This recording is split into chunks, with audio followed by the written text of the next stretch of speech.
Good day, Father Matt Williams here in my Rainy Park car. I hope you're well. One of the great effective practices of highly effective people is this: begin with the end in mind. And so as the Christian, right, if we're going to be a good Christian disciple of Jesus, we have to ask ourselves, what is the end in mind? And the ultimate end is heaven, right? It's heaven. It's eternal communion with God. I love this little story parable about what heaven is, the difference between heaven and hell. Maybe you've heard of it. The scene is this: people sitting around a table with really, really long spoons and like a bowl of soup in front of them. And in hell, the people with the long spoons are trying to feed themselves, and it's eternal frustration because the spoons are too big and they can't feed themselves. In heaven, same scenario, bowl of soup, big spoons, but instead of trying to feed themselves, they're feeding each other. They're feeding each other. The end in mind, heaven. What is the glory of heaven? I talked a little bit about this with the transfiguration. What is the glory of heaven? It's love. God is love. Well, who is God? The catechism teaches, that God is an eternal exchange of love. In other words, love is never about me. It's never about preserving and holding on and grasping. Love has to flow freely. It's freely given, freely received, and then freely given.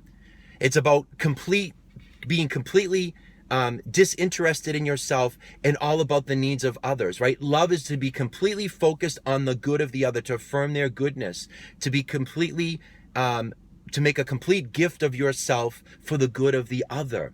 That's what the Trinity is, right? It's the eternal exchange of love. The Father loves the Son receives the love, loves the Father. That eternal exchange is the Holy Spirit, right?